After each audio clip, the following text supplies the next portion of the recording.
Good afternoon, everybody. We're back. Episode 9 of the Small Talk podcast with Anandi, Carroll-Woolery, and Chris Pomay.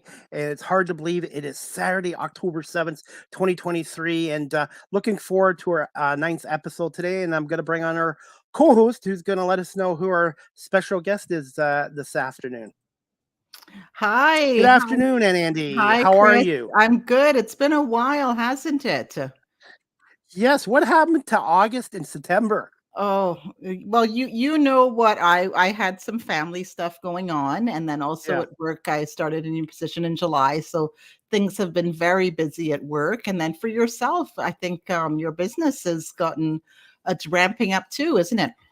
Yes, it is, and it's really just got to keep working hard, keep doing what I'm doing, and that's the only way you get into a career is you got to put in the time and you got to put in the effort and show a lot of passion as well. And I love doing this. I love doing my camera work. I love doing our three shows, and having a radio show on and covering the CFL and all these pro sports leagues. But hey, Andy, I want to say thank you for coming on again for episode 9 already, and for getting our guest today. And can you just tell our audience a little bit about our special guest today, since it is October? It is October, and keeping with the theme, we have a very special guest from KW Oktoberfest. His name is Allan Cayenne, and he is the president of KW Oktoberfest. And he has a long history with the festival. He's been with them for 15 plus years. And, he brings a lot of young energy, different energy, and just such a pleasure. I'm so glad that I met him at another event and that he agreed to come on. And as well, as many of us, we wear many hats. We were talking about hats earlier. I'm wearing an Oktoberfest hat today. And Chris is wearing his ball cap. We wear a lot of metaphorical hats, including Allan. He's also a realtor with Peak Realty. So we'll maybe touch on that as well, and balancing, his cultural duties with real life and paying the bills duties as well. Anyway, so let's bring Allan on. Welcome. 1 second, everybody. Good afternoon, Allan. How you doing? I'm wunderbar, thanks. How are you doing, Chris? I'm doing well, and I want to say thank you to my co-host for arranging your appearance on our show today. Yeah, it was great. And Andy approached me. I said I'd be more than happy to come on. Hard to believe this is what, the 54th year of the I'm so happy to see you. And I was hoping to see you. Yeah, it's actually the 55th year of Oktoberfest this year. Yeah, it's our 55th anniversary. So we've been around for 55 years, and it's awesome. We've kicked everything off, and it's all going well so far this year. Go ahead, Anandi. Very good. I was going to say the kickoff was yesterday, wasn't it? So the big tapping. We've had some halls open for the past couple weeks, actually. So Oktoberfest spans a little longer than it used to in terms of the overall length of the festival. So we had some of our fest hall and partners start on the weekend of the 22nd there. So Bigamans had a concert series that started then. We had one of our other clubs open last weekend, the Schraben Club. And then on Friday, we did our official keg tapping ceremony downtown. And then the rest of our fest hall partners opened up last night. So that's when we're in full swing now. So that's why we do that keg tapping that day to really kick off the first weekend that all of our halls are open. Nice. You said a name there, Schwaben. Now, Schwaben was my club because that's my club, right? Like I have shares in it or something. No, actually, my workplace, that was our corporate club. We'd go for the corporate night, and we would end up at the Schwaben Club right there on Weber Street. And they're not at that location anymore. Where are they? Yeah, so they have moved out to Breslau now. So they have a place out there. It's got a little more outdoor space for them. So it's great for their other functions that they run, and also for Oktoberfest. There's a nice outdoor space and patio for people to go and attend. So they wanted to move out there, and it's been great. They've had some great nights so far this year, and that space is working out great for them. Excellent. I'm glad to hear. Oh, it's such fun nights, especially to do it with friends and to see your work friends a little imbibed is fun too.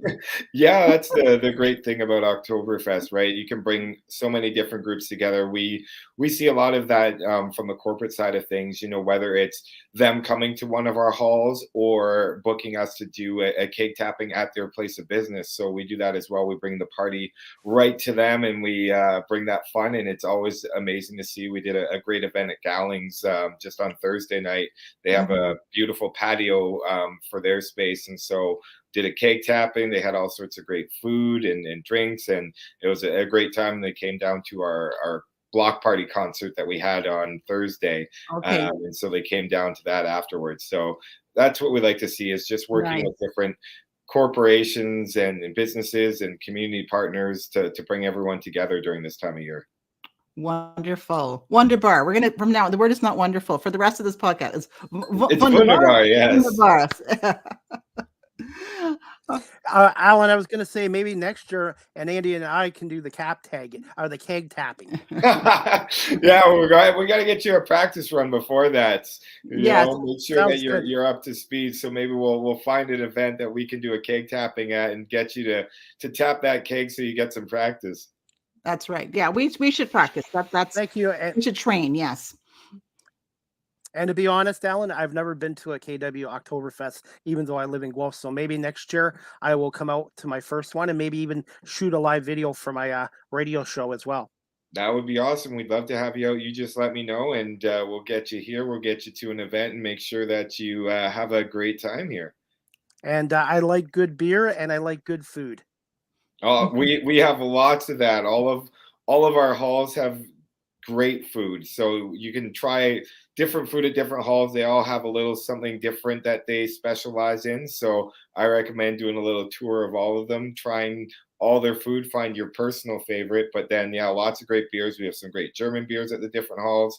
In our downtown beer tent, we have 13 different craft breweries there, as well as some Erdinger straight from Germany. So lots of great beer to drink as well. Because I do have a radio show in the States. So maybe next year I'll contact you about maybe getting a media pass or whatever, and doing some on the scene shows for you as well and promos. That would be awesome. Yeah, we can definitely hook that up. I'd love that. Well, you can sign me up already. I'm already excited. All right. I love it. All right. So I All guess right, we go can ahead. start with your. I was going to say, can you cycle to the question that talks about how Alan and I had met? Are you able to do that? Is that an easy thing for you to do, Chris? Yes. Alan, how did you and Andy met? If you want to share that story, and can you tell our audience just a little bit about yourself? You're behind how you got involved with the KW Oktoberfest as well. Sure. So yeah, I'll start with that and then transition into how we met. So we'll start off here. What's our small talk? Yeah. Sorry, you go ahead. Continue. Go ahead. Oh, all right. So just a little bit about myself, how I got involved. So grew up here in Kitchener-Waterloo, and never really attended the festival too much as a kid, maybe the parade a few times. And then as an adult, a friend of mine who was a former Miss Oktoberfest asked me to get involved because they needed some help with their marketing, and they were looking to get younger with their volunteer base at that time. And so I was doing marketing and events at that time. And so I got involved. And when I got involved, I saw the other side of the festival and kind of the behind the scenes, saw what it did for the community, got to learn a bit more about the culture and traditions. And that's where I really got hooked and saw its potential to do good in our community. And so kept volunteering for it more and more, and moved up throughout the organization until eventually I wound up as president. Mm. So it was at least 15 years ago that you started volunteering, right? And I think was this is my 17th year with the festival. 17 now, yeah. And that's how you started, through this mutual contact. Yeah, was with the organization. That's excellent. Yeah. So how I met you was, I think we met earlier this year, right? So Rogers TV, and I'm a volunteer with Rogers TV, and I don't know how the corporate structure works, but I'm pretty sure you're a volunteer with KW Oktoberfest as well, if I'm correct. Yes, that's my role. So our organization. Nope, you're correct. Yeah. So our organizations came together for Woman of the Year, right? And we both had the pleasure of attending And I was there. I had a very small role. I was presenting one of the awards. I think it was for community service. I think that was the award that Rogers TV had sponsored. And you came up to give the address as the head of KW Oktoberfest. Mhm. And so you have a beautiful address about the future of Oktoberfest and as well, encouragement to the women and what they meant to us in the community. And I'm looking at you. And just the way you're talking and just the way you're looking, and I can do this because I'm Trinidadian and I'm allowed to do this level of analysis, right? So I'm looking at you and I'm like, I bet you this man is from the Caribbean. So there were a lot of people that needed to talk to you that night, but I got my 5 minutes in with you and I said, I was just blunt. I'm pretty sure I was pretty blunt about it. And I said, are you from the Caribbean? And you are. Tell us where your family is from, Allan. Yeah, so my dad is Trinidadian, so fellow Trini.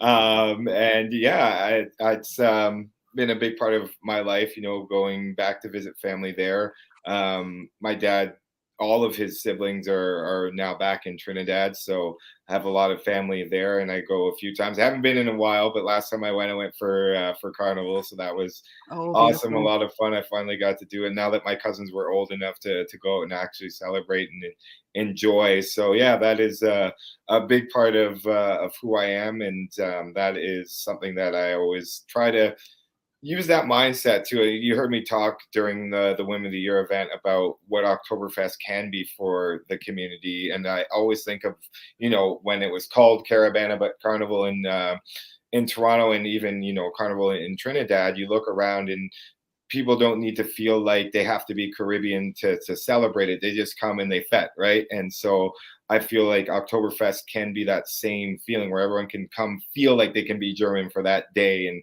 and come and celebrate and get a taste of a different culture or tradition. But yeah, it's fun. It was great to connect with a fellow Trini. I think I'm a little behind on my dues for our association there, so I got to catch up there. So I will be a member in good That's standing. right.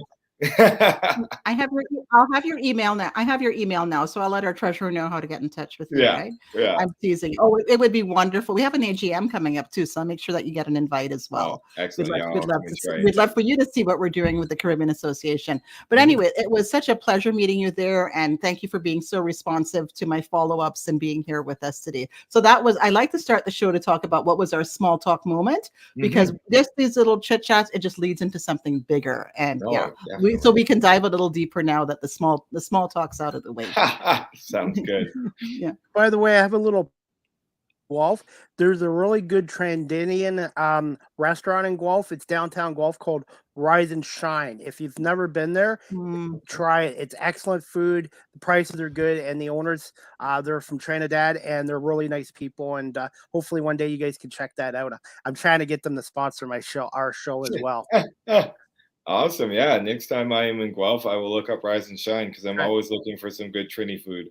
Excellent. Honestly, I go there once a week, and it's really good, and it's easy to get to downtown, and there's parking right by the restaurant. And, hey, I was going to ask you, Allan, the KW Oktoberfest is the largest one in Canada, and it's also the second largest one in North America or the world?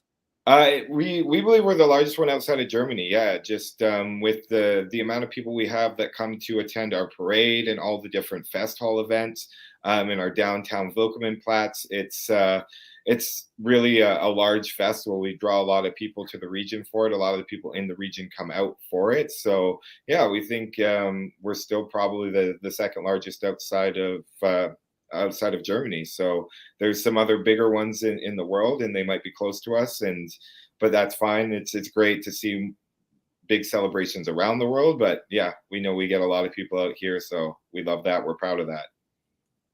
How much of an impact how much of an impact financially is KW Oktoberfest on the Kitchener-Waterloo region? It's actually a very big impact. Pre-pandemic, we probably had an economic impact of 10 to 20 million on the region. So that's encompassing everything that comes with it, right? The jobs created, the money spent, the taxes, all of that that is brought in by Oktoberfest, that all gets rolled into that economic impact number. We try to do a study every few years just to keep measure on our impact on the region. But yeah, it's a substantial impact on the region. And we're getting back to those levels post pandemic. Obviously, it's challenging coming out of the pandemic for a lot of people in the tourism and hospitality industry, and so we're trying to get us back to that level, because certainly the everyone could use a little bit of that boost, right, when it comes to the economy. So we're doing our best to contribute there. Go ahead, Anandi. Oh, I was just as I'm thinking, as the festival is in full swing now, and I'm going to say the C word. I'll call it the V word, variants. You know, there's talk of variants going around. Was KW Oktoberfest and the Fest Hollands doing some precautions around that? Well, our standpoint is we always just take our lead from what public health is saying, what the government guidelines and mandates are. That's what we did throughout the entire pandemic. Is we followed strictly to what they were recommending and what their guidelines and mandates were, and so we're going to continue to do that and just follow whatever guidelines and messages come out from public health and from the government, because we want to make sure that everyone can continue to enjoy and fest safely. That's always been our primary mission here. And so that's something that we're going to continue to do. Excellent. How has local sponsorship been? Have you guys been able to get new sponsorships and maintain or retain your past sponsorships during the pandemic for those 2 years?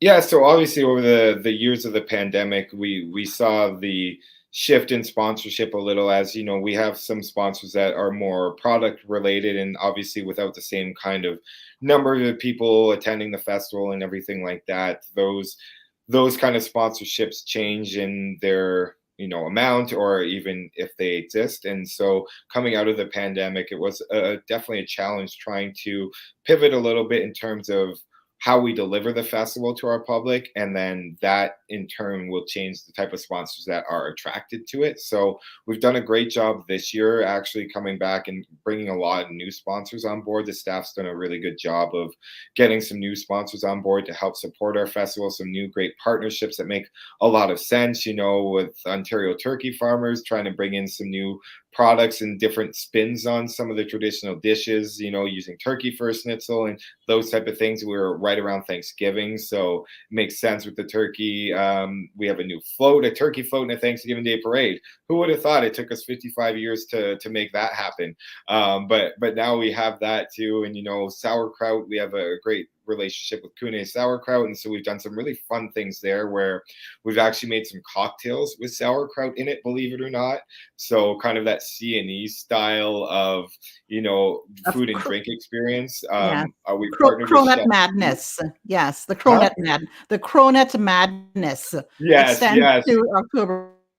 Yeah, so like on the dessert side, we actually have a dessert with sauerkraut in it. So they figured out, so they dry a little bit of sauerkraut so it almost has that dried coconut type consistency, put it into a brownie batter, put the brownie in a wonton, deep fry it, and then they candy sauerkraut, put it on top, and serve it. So it's an excellent dessert. I was skeptical when Chef D presented it, but then I tried it and it was incredible. Yeah, I saw that on the spot. Oh, sorry, go ahead. I was going to say, just Anandi. to finish up with the Chef D thing, I did see that video on Facebook. So I am subscribed to KW Oktoberfest, your mailing list, and also your on your mailing list in the Facebook page. So I saw the video with Chef D, who's part of the Rogers TV family as well. And so back to you, Chris. Yeah, no problem. What I wanted to ask you, Allan, this just come to the top of my head. I'm going to put you on the spot with this question. What is your favorite beer and food item and dessert at Oktoberfest? And how does that come about? Is there a committee that decides what beers and food selections each year for this festival? Okay, so I'll answer the last part of that first. Okay. So how it works is we have a number of different fest halls that do their own decision making. So all of our German clubs and our fest hall and partners, they decide what food they're serving, what beer they're going to carry. They all just make those own decisions there.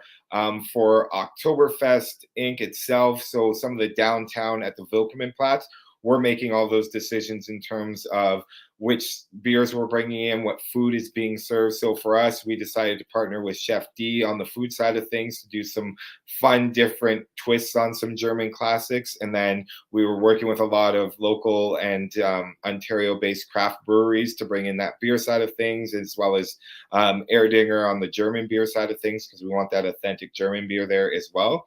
And so that's kind of how all that gets decided. And a lot of the German clubs, they have their own specialty dishes that they are known for or they're famous for, and so they tend to focus on those dishes. And then some of our fest hall and partners like Bigamans will take a different take on things. So when it comes to my favorite beer, it's an easier one for me. I actually don't drink, but Erdinger has a great alcohol-free beer. And it's actually my favorite alcohol-free beer. And so that's the one that I will drink at the festival, is the non-alcoholic Erdinger. And then when it comes to food, I this is where it's tough, because I like so many different foods at so many different festivals.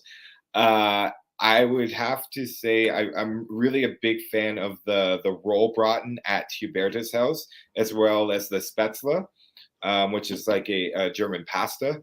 And I actually had a really fun experience helping them make the Spätzle this year, because they make it all themselves. A lot of our German clubs, they do all their own cooking. And so they have lots of volunteers that will come and help make the products. So, Pigtails at Transylvania Club and Alpine Club has this fantastic apple strudel. I've got to go and witness them making that by hand as well.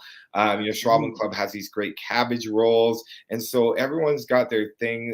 At Concordia, their schnitzel is awesome. I got to be in the kitchen with their chef. He showed me how to make it. And, at Bigamans, they do some fun stuff. They have a beerwurst there. They have a couple other fun little food items that they do. So I've had the fortunate, experience of being in the kitchen and watching them all make these dishes that they specialize in. So it makes it harder for me to choose a favorite. But if it's dessert, I really do like that strudel at Alpine Club, and the Spätzle and Rollbraten at Hubertus House if I'm on the spot. But there's all the other food I mentioned is also just so delicious. Now I have a craving for beer and dessert. Go ahead, Anandi. I was going to say, I turned my back and y'all were talking about food. No, I'm just kidding. Yeah. Sorry, I had a visitor. This is like multitasking, many hats. Allan, do you know a lady called Marcia Smelly? Oh, I know that name. You know that name. She's with the Congress of Black Women, Caribbean Association, all that. Anyway, she's come to do something else with us. Anyway, that's awesome. But we're all good now. Yeah. So we talked about food, and I missed it, and it's okay. I snooze and I lose. It's okay. We can move. Food and drink. Food and drink. Okay. It's okay. All right. We'll go with the next question for Allan. Okay. You go ahead. Go ahead, Anandi. Yeah, you go ahead. Oh, okay. So we talked earlier. This is the 55th annual KW Oktoberfest. So what is the story behind the event? And because it was before all of us, I think 55 years was before all of our time, so we can feel young for a moment. And so what was the story? How did KW Oktoberfest start 55 years ago? Okay, so in this region, obviously there was a lot of settlers that came from Germany, and so there's a very strong sense of German tradition and heritage in this region. And so actually in 1967, as part of the Centennial Project, the Concordia Club through an Oktoberfest to kind of, harken back to, Germany and Oktoberfest that they do there.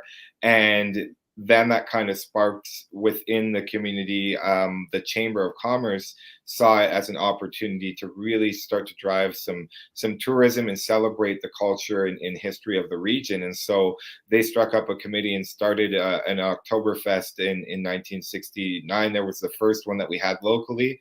And from there, it just grew and grew and grew as people really responded well to it, given there were so many Germans in the region and wanted to take part. And then everyone else in the region kind of adopted it and then, became German for that day or week or couple weeks and celebrated as well. So that's kind of how it started here in this region, and, a way to celebrate the local culture and boost business.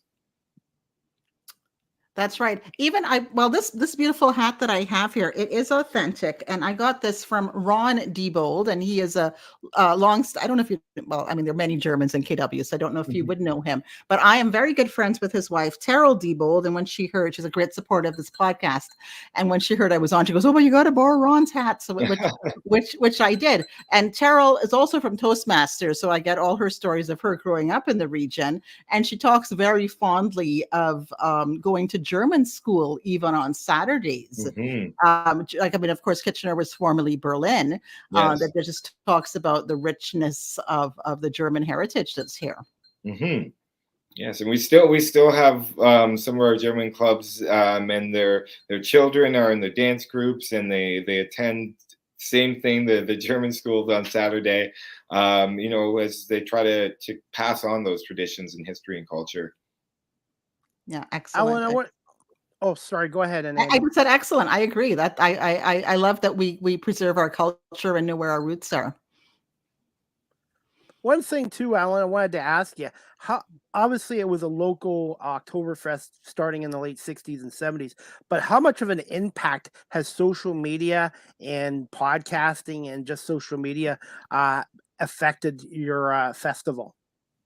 I think it changes the way that we certainly communicate with people, and it allows us to access a lot more people and get the information out there, which is great. It's also a challenge because now you're competing with a lot of different information out there, and sometimes your message can get a little lost in social media. So it's that interesting balance between, you have the ability to reach so many more people, but there's so many messages out there and so many options out there for people to get entertainment and to spend their money. And so it's been great for us. We tried to leverage it and use it to our advantage and showcase all the different sides of the festival on social media and get all of our messages out there so that people can see beyond just, sometimes people look at Oktoberfest and think it's just the beer and the drinking and the party aspect. And that's certainly an amazing part of the festival, and people have so much fun doing it. But there's more to it in terms of family events, cultural events, celebrating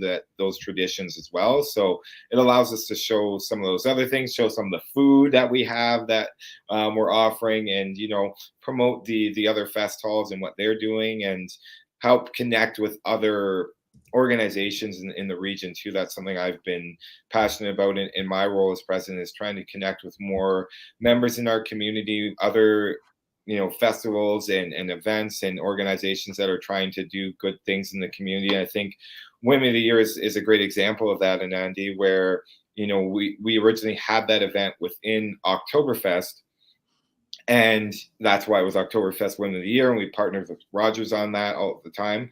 And we decided to move it out of the festival time because we saw the platform we gained for it with Oktoberfest, and we're able to then move it outside of the festival to give it the attention that it deserved. And it really helped the event flourish even more, because then we could focus more on it. And every year since we've done that, we've seen just such a huge spike in the number of women that are nominated and the number of people that are attending. And it just speaks volumes of how many great women we have in our region, and also the need for them to be recognized. And we're proud to be able to do things like that. And those are the type of partnerships and synergies we're looking for in our community.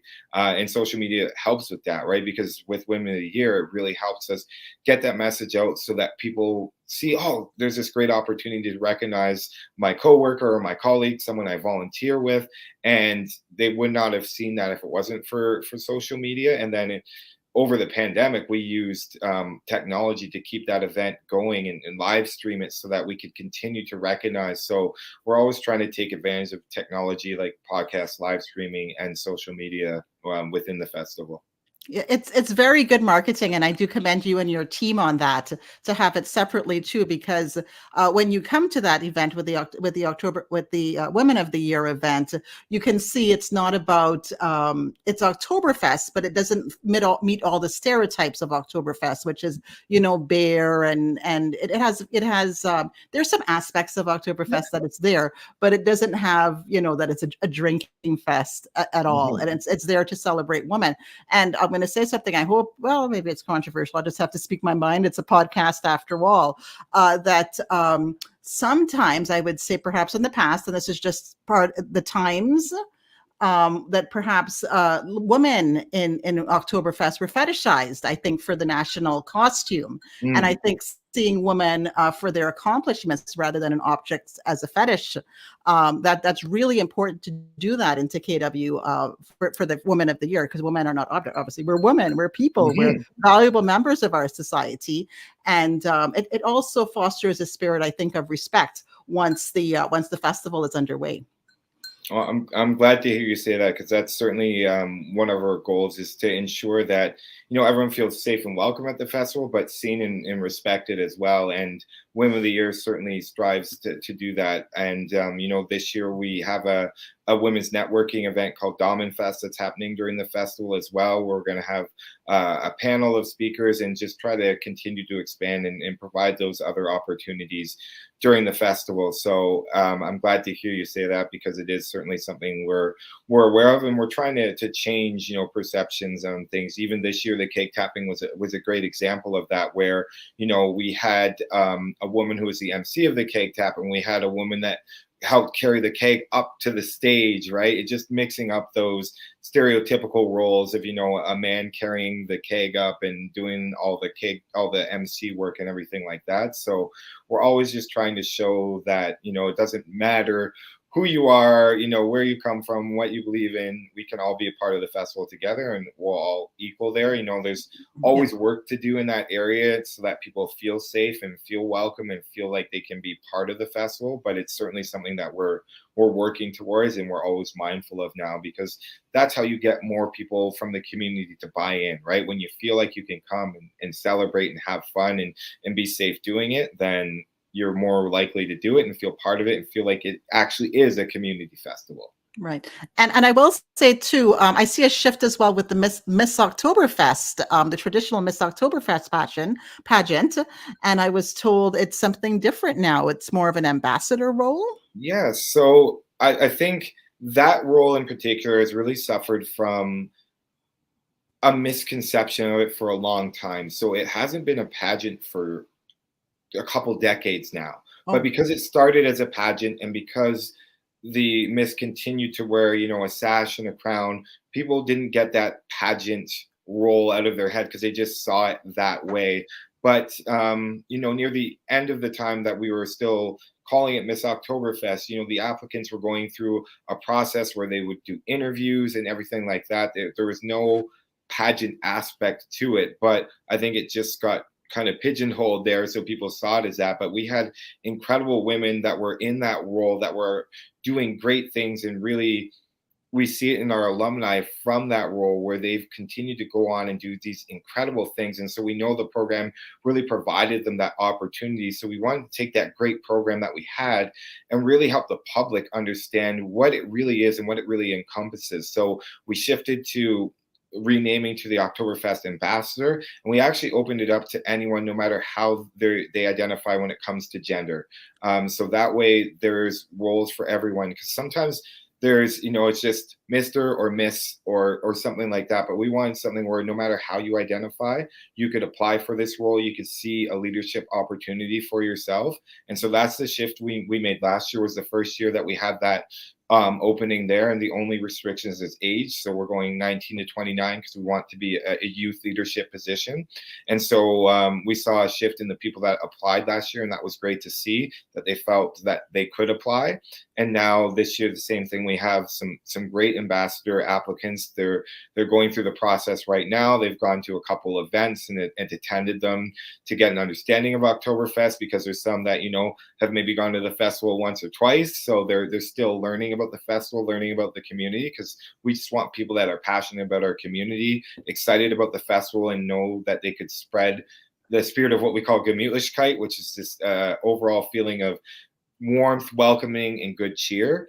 And so it's been great to see some of these applicants. You know, we have people that have grown up in the festival, and we have people that literally are newer to Canada and just learning about it. And so that shift, now that we've really kind of publicized it and helped the public understand really what the program is, we're seeing a shift in it. And yes, people have been responsive, and that's been great. But yeah, it's really hard to undo people's perceptions of a role, and so that was really the big mindset behind that. And we're seeing a great response from the public too, in terms of understanding and what the role is, and really what these young people get to experience, what they learn, the skills they apply. Watching our ambassador this year, I've been telling her it's been great to see her from a year ago when we were starting to attend events. And, she was so nervous going into the events. She was worried about what she was going to say. And now, we get to an event. I say, all right, you get to talk. She's like, yep, I'm going to do this, bang, bang, boom. And she's just so much more confident. And she speaks freely of it as well. Like, she definitely used to suffer and still does suffer with anxiety. And she would have never assumed that she would be able to do this, to be out there in front of people. And so seeing that transformation in a young person is so amazing. I've been so proud of Sam and her progress this year. And yeah, that's what the program's all about. We want to just give young people that opportunity to learn about themselves, to grow as a leader, to grow as a public speaker, and yeah, continue just to be great ambassadors for our community. That was said so beautifully. Oh, thank you for explaining and clarifying, because I don't think a lot of people really know what the role is, even after decades. Thank you for that. No Chris, problem. did you have another question? I think maybe. Yeah, I do. Alan, I wanted to ask you this. How important is it for KW Oktoberfest to evolve? Obviously, you want to celebrate and remember your past, but you also don't want to stay stuck in your past. So how important is it for the Oktoberfest over the last decade or two to evolve going Yeah, forward? I think it's very important to consider how we move forward. What I constantly say is, we started 55 years ago as a community festival, and our community has changed a lot over the last 55 years. And so we have to learn what our community is now and how we can still be that community festival while staying rooted in our Bavarian roots, tradition, and culture. And so to me, what it really is finding different ways that we can deliver that experience to people. And that's really the challenge, and the tension is, how can we deliver the same experience, but in a way that more people want to come and experience. So downtown Kitchener, the Willkommenplatz is a great example of that, where it's a space where people are already comfortable and used to coming out to doing events there, right? So they're used to going downtown for Blues Fest, for buskers, for whatever is going on. And so they're already knowing, okay, I can come downtown, walk down the street, and now I'm getting, control over how much of this experience I want to do. And having that agency is important for people, because they know they can, dip their toe in. They don't have to dive right into the deep end, with the hopes that once they come and experience some of this, like, oh, I really like this. Where can I experience more? And then they can get deeper, come visit one of our Fest Holland partners, get a little bit more of that, traditional cultural experience, watch a dance group perform, hear, a polka band sing some German music, right? So just offering that variety of experience, I think, is important, where it's not just one experience for people. Because then it allows people to find what works for them, find what resonates for them. We are doing things like Kidtoberfest now, like a specifically kid-focused event. All of our Fest Holland partners have family days where you can come with the whole family to experience the festival. We have Dogtoberfest this year. It's happening this weekend, Saturday and Sunday at Carroll-Woolery Square, downtown Kitchener, right? Because there's so many people that are passionate about their dogs and their pets, and they want to share that experience too. So it's looking for opportunities like that, where we can find other things that people are passionate about and bring it together with Oktoberfest and add that Oktoberfest flair and feel to it, so that people can find their own way that they want to celebrate and connect with the culture and traditions.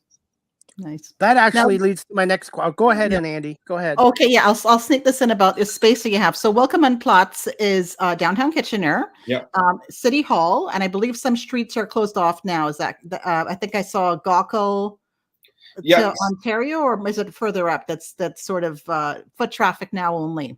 Yep. So from Queen all the way past City Hall to College is closed on King Street. So, and then the new event space downtown Kitchener in the Gawkel block, that's where we have the majority of the Platz set up. So from Queen to College, we have a lot of different vendors that are happening, lots of local vendors. We got some food trucks. We got a great experience up and down King Street that people can come and visit our vendor village. And then in Carlsbad Square in front of City Hall is where we have Dogtoberfest happening right now. And then if you go down the hill to Gaukel, you'll get to the Gaukel block where we have some more vendors set up in the great C-can setups that they have down there now. They've created a great event space. And then in the parking lot beside it, we've set up a huge 150-foot tent. So we're ready for whatever weather. There's heaters in there. And we have a big stage there that's programmed all day with all sorts of entertainment. So a lot of family-friendly entertainment during the day. And then at night, we have some great bands that play. And then there's craft breweries set up in there. That's where the Erdinger is. That's where the Chef D food program is. So that's our way to, get a lot of people to get their own taste of Oktoberfest, whatever one they want to try, and get them kind of curious about the festival and get them introduced to it so that maybe they want to go to another fest hall, get deeper into that. So yeah, that's what the Volkman class is all about. Nice. And I meant to come yesterday, but I had a meeting. Like I do work in downtown Kitchener, and sometimes I can pick my days that I come in. And I was hoping to come to the keg tapping, but my meeting ran late, so I couldn't come. But I did see the videos and stuff after, and I saw Justin, our Prime Minister himself, Justin Trudeau, was able to join. And I thought maybe it's a good thing I didn't go, because I work for the government of Canada, and I would have got busted for my long lunch. So that's true. You the top boss was there. Yeah. No, but I could have busted him too for his long lunch. So could have gone both ways, right? Don't ask, don't tell. And that was awesome. Was that pre-planned that he was going to come down? Yes, we were working with his team in advance. We certainly had to keep it kind of on the down low. We weren't allowed to really talk about it much, but we were working with them on kind of the best route that they could take, what events would be going on that they could partake in and show up. And so we were pleased to have him come. He was here 7 years ago in 2016. And he actually tapped the keg that year, and then he came back and wanted a different experience this year. So it was great to have him come, meet lots of the local vendors and the people that were out attending the festival. And so, yeah, it's always great when you can get, the leader of the country to come and experience the festival here.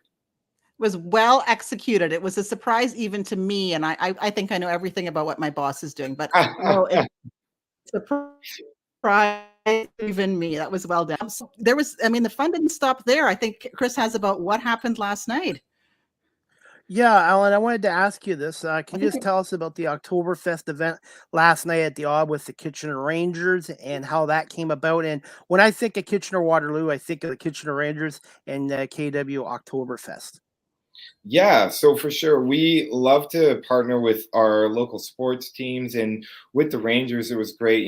For our 50th, we did a special night with them. We created the special Rangers jerseys with Uncle Hans on the front. And so we just continue to foster that relationship and that partnership. So we were able to go there last night, do a puck drop at the game. Our ambassador got to do the puck drop there. We brought Uncle Hans out.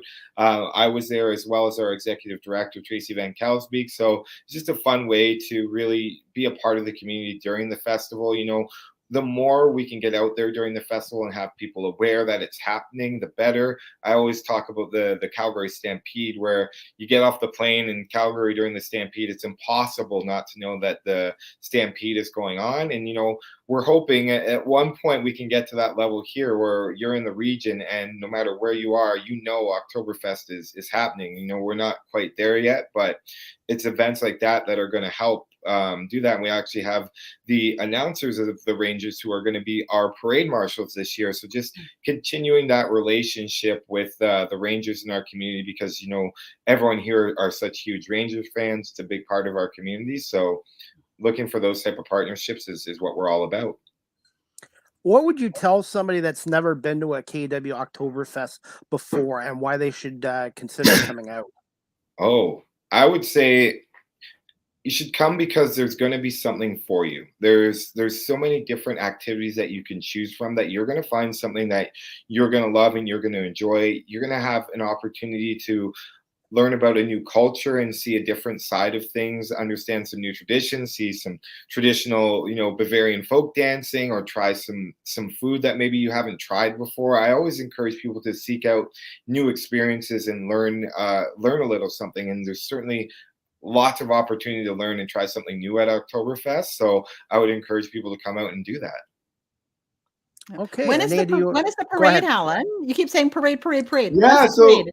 the parade is always Thanksgiving Monday. It's our Thanksgiving Okay. Day parade. It's the largest Thanksgiving Day parade in Canada, and so we'll kick off. We'll go down Weber Street from Kitchener up to Waterloo, and it's a great time. It was amazing last year because this was the first year we had the parade back after a few years of not having a parade, obviously over the pandemic, and so seeing the smiles on kids' faces, we just say it's miles of smiles, because there were so many kids that hadn't seen a parade before, because they were, by the time they got to the age to go to a parade, we weren't having the parade. So the amount of kids seeing a parade for the first time was triple what it normally would be. And it was just incredible, because when kids are happy, the parents are happy, the rest of the family is happy. So everyone is just so excited to see the parade go down the route. And I'm looking out there and seeing all these smiling faces, and people that know me are yelling my name, and they're just so happy and waving. And it's such a great experience. It really brings our community together. I think it really exemplifies what Oktoberfest is all about, because we have that joy that gets spread by the parade, that Gemütlichkeit that I was talking about before, but also there's a purpose and a cause to it. It's one of our largest parts of our Uncle Hans food drive, which is part of our Oktoberfest Cares initiative to give back to our community. And so we raise a lot of food, a lot of money through the parade and through the rest of the Uncle Hans food drive that goes towards that Oktoberfest Cares to give back and really make a difference in our community. And that's something that I've been really passionate about for the festival. And the festival, we've always really been proud of our ability to give back and make an impact to the community. With that, this year even we've got another partnership with the Grand River Hospital Foundation, because we believe everyone here should have world-class healthcare. It's something that's so important. And so we have a great 50-50 that's going on with them. I think last I checked, we're probably around 25,000 to the winner for that. So it's really growing. It's going to be the largest one that they've ever had. Last year we set the record, and this year we're going to break that record for them. And so it's just the type of things that we like to do as Oktoberfest is bring the community together, and the parade's the perfect example of that. Nice. Alan, Nice. for this parade on Monday, how many people are you expecting? And if you can't get down to the parade, can you watch it on TV, or is it going to be live streamed? Yes. So the parade normally, I would say we're normally between 100,000 and 150,000 people that come out to watch the parade. It's quite busy. A lot of people love to come out and see the parade.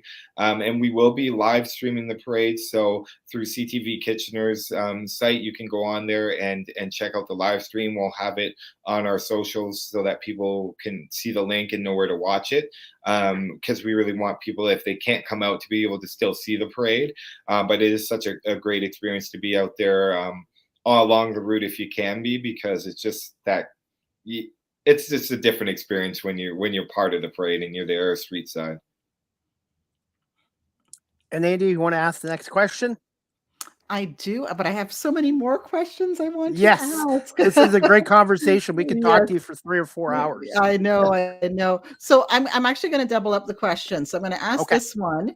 You're going to give us 3 fun facts about KW Oktoberfest. Then I want to talk a little about you right after that as well. I'm going to ask you about the other Allan Cayenne. I want to learn a little bit more about him. Okay. So tell me 3 fun facts about the KW Oktoberfest. Ooh, 3 fun facts. Well, some of the most fun facts are some of the stuff I've already talked about or mentioned. Having the largest Thanksgiving Day parade in Canada is something that we're very proud of, and something that's a lot of fun for us. And being the largest Oktoberfest outside of Germany is another great and fun fact. I think some of the parade marshals we've had have been really fun that some people might not think of or even realize. We've had parade marshals like Lennox Lewis, John Candy, Eugene Levy, Doug Gilmore. We had Mickey Mouse as a parade marshal. So we've had some really fun parade marshals that have been here in the past and led our parade down the parade route. So sometimes if it's a little before people's time, they wouldn't have known that we've had parade marshals like that. So I think those are some of the fun facts about Oktoberfest that I can share. Oh, Hey, thank Alan, you. also one thing, I don't know if you remember, there was a movie made in 1983 by Bob and Doug McKenzie called Strange Brew. And I Yep. guess they filmed some of the KW Oktoberfest back in 83, 82, Yep. 83. Yes, that's a great fun fact too. I'm going to add that to my list of fun facts. It is a fun movie. I've watched it before. It was made before, right at my time, probably right when I was born. But Any I've chance you could bring them back? Is there any chance you could bring them back 40 years later? Oh, we should look into, getting an anniversary edition of it. That is a great idea, Chris. Yeah. I like Absolutely. that. I love that. And I'll add my own fun fact. I don't know if you know of Little Canada, which is like a miniature village in downtown Toronto. It's at Yonge and Dundas. I think it was born in the last 4 or 5 years. And my daughter and I went a couple of years ago when it first opened. We loved it. And they give you the chance to be littleized. So you go in a 3D scanner and they'll make a little to scale model of you. And KW is actually, Kitchener-Waterloo is part of the diorama in Little Canada. So they asked us, where did we want to go in the diorama? So we said, put us in the Oktoberfest parade. So they're miniature, maybe a 1 centimeter version of myself and my daughter That's in an amazing. Oktoberfest parade in downtown Toronto. So that's my fun fact. Awesome. And Yeah. so it reminds me of another fun fact. I was talking to someone that used to work at Epcot in the Canada pavilion, and Oktoberfest is actually one of the meals and foods you can get there when you're in the Canada one, because we have such a large Oktoberfest. They use that as one of the things that they talk about when they talk about Canada. They talk about KW Oktoberfest in Epcot in Disney there when this gentleman was still working there. So I'm not sure if that's still currently what's happening there, but when he worked there, that's what they did. And so it's really cool to hear, how we get outside of just this region, outside of Canada. I've met people this year that are here from Norway, from Las Vegas, from California, all throughout the States. And it's just cool to see people that are traveling here. I've met people here from Germany that came to see what our Oktoberfest is all about. So it's always fun. Nice. So I just wanted to find out a little more about yourself, Alan. So you're non-German, although I will put a Trinidadian disclaimer. Those of us from Trinidad, we have all sorts of background. You might, if you do a DNA test, some might show up, but you certainly did not grow up in a German environment. More the Korean Trinidadian one. I was told you do not drink. You actually do not consume alcohol, is what I was told. And as well, you're a realtor. So you're a really unique choice to be head of KW Oktoberfest. So what is it that you are hoping? What are your values? What is it that you're hoping to bring to KW? What's your uniqueness? What's your essence that you're bringing to KW Oktoberfest? Yeah, I think what I bring to it is what I hope Kitchener-Waterloo Oktoberfest can embody is that you don't need to be German to really be a part and enjoy the festival. I came and the more I learned about the festival, the more I wanted to give my time to it, the more I believed in its power to do good and spread joy throughout our community. And so I think that's the message I want to get out there is, there's this great opportunity to have fun and enjoy an experience with your friends, with your family.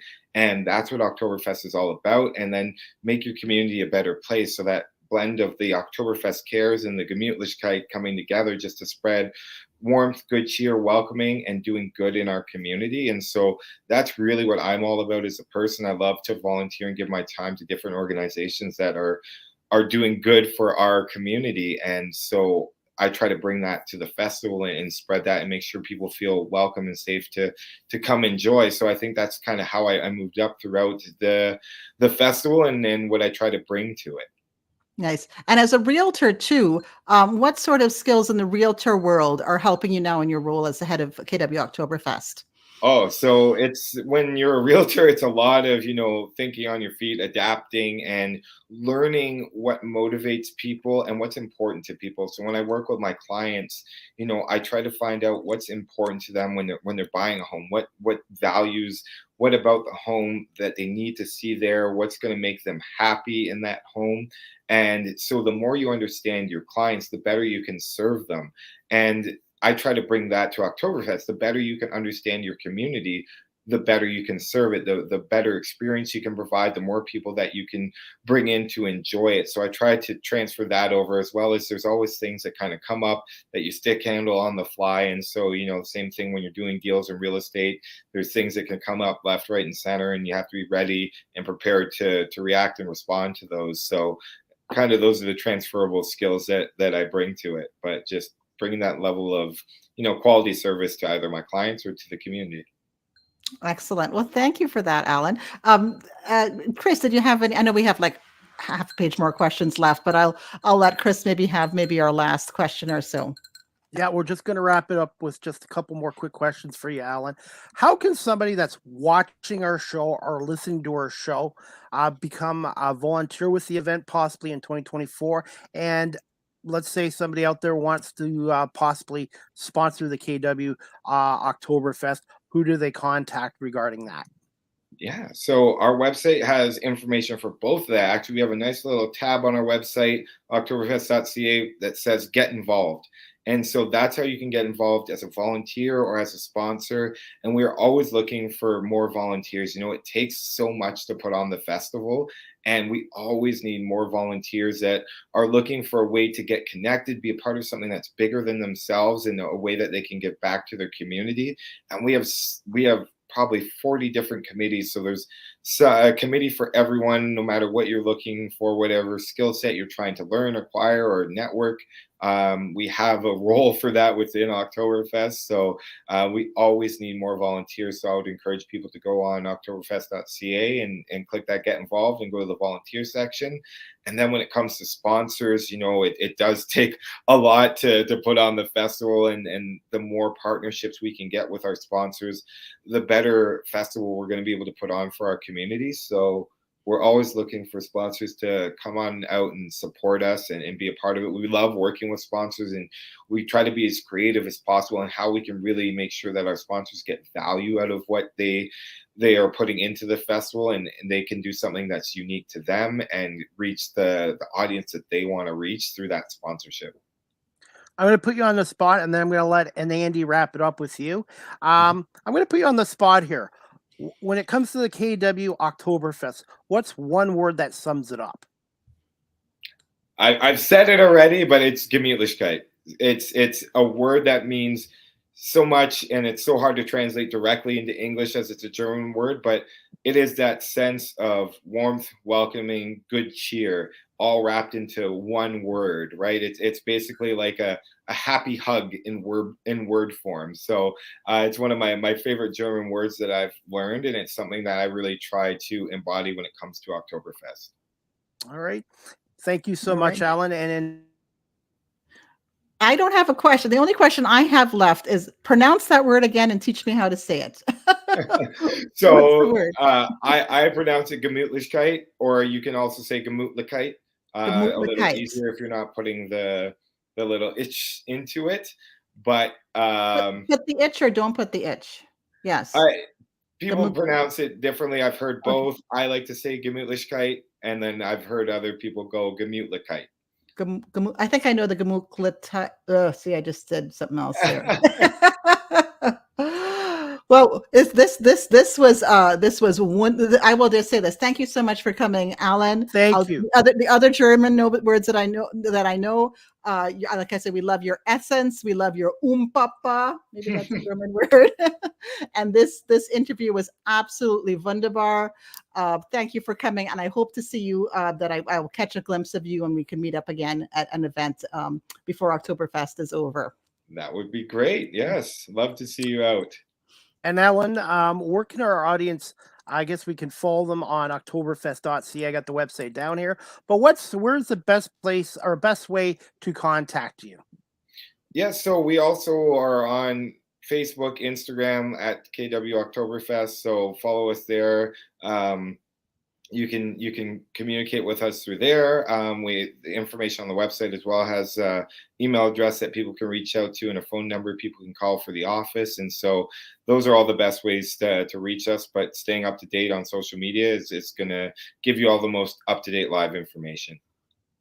Well, Allan, on behalf of Anandi and myself, thank you so much for coming on today. And I learned a lot of things about the KW Oktoberfest I didn't know. And you'll definitely be hearing from me about coming down next year in 2024 for sure.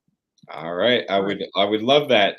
Yeah. Oh, Wiedersehen. Did I get that right? Yes, Oh, Wiedersehen. All right.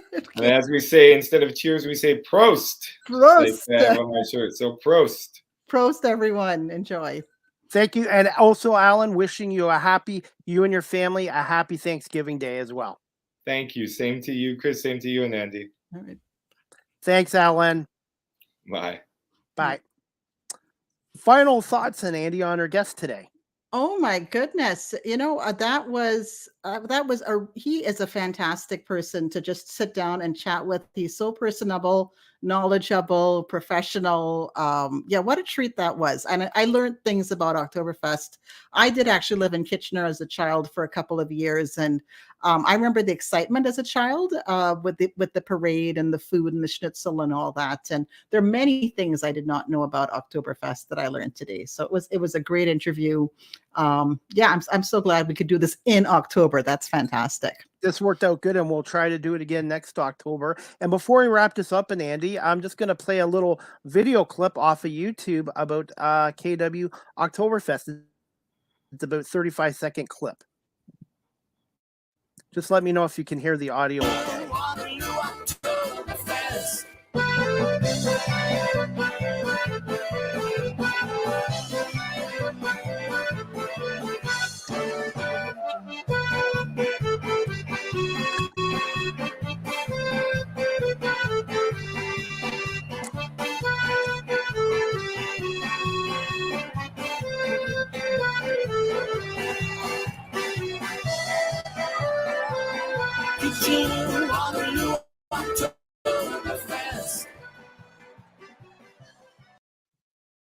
Anyways, I wanted to share that little clip on our show because I thought it kind of shows the essence of Oktoberfest.